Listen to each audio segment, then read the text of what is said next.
नमस्कार, मैं हूं कुमार अमिकर और आप देख रहे हैं एनएचएससी मीडिया नेटवर्क। ऐसा लग रहा है कि बैंकों में लोगों का पैसा अब सुरक्षित नहीं रहा। Punjab and Maharashtra cooperative bank के बंद होने के बाद अब एक और बैंक सीकेपी कोऑपरेटिव बैंक बंद हो गया है। आरबीआई ने इस बैंक का लाइसेंस रद्द करके इसके कामकाज करने पर रोक लगा दी है। सीकेपी कोऑपरेटिव बैंक का लाइसेंस रद्द करने का कारण बताते हुए आरबीआई ने कहा कि इस बैंक की वित्तीय हालत बेहद खराब है। इस बैंक का किसी अन्य बैंक के साथ विलय का अभी तक कोई ठोस प्लान सामने नहीं आया है। प्रबंधन ने बैंक की हालत पटरी पर लाने के प्रति कोई विश्वसनीय प्रतिबद्धता भी नहीं जताई है।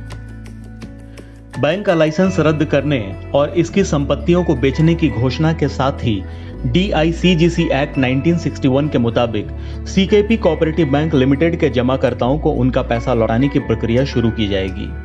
प्रत्येक जमाकर्ता को डिपॉजिट इंश्योरेंस तथा क्रेडिट गारंटी कॉर्पोरेशन DICGC के नियमों के मुताबिक अधिकतम 5 लाख रुपए की रकम अदा की जाएगी, या इसे ऐसे समझें कि ग्राहकों को उनकी पूरी जमा राशि या 5 लाख रुपया या जो भी कम हो वो आरबीआई के गारंटी के रूप में दी जाएगी।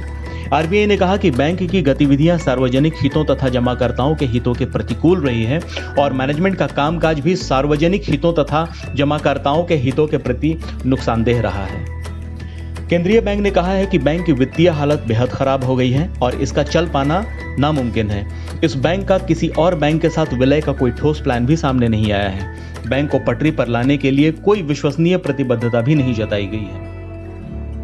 केंद्रीय बैंक ने कहा है कि लाइसेंस रद्द किए जाने के बाद CKP cooperative bank limited Mumbai banking से जुड़ा किसी तरह का बिजनेस नहीं कर सकती है।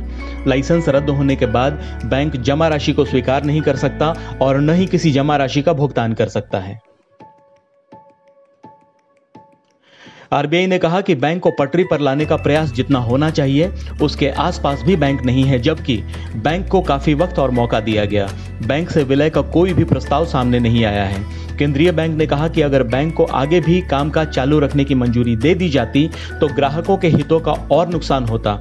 अगर बैंक बंद होता है तो DIGCE के मुताबिक इसके प्रत्येक ग्राहक को अधिकतम 5 लाख रुपया मिलेगा। दोस्तों, मैं एक बार फिर याद दिला दूं, यदि अभी तक आपने हमारा चैनल सब्सक्राइब नहीं किया है तो आप जरूर कर लें। मिलते हैं अगले नॉलेज बुलेटिन में कुछ फायदेमंद वित्तीय समाचार लेकर। तब तक के लिए अपना ध्यान रखें। नमस्कार।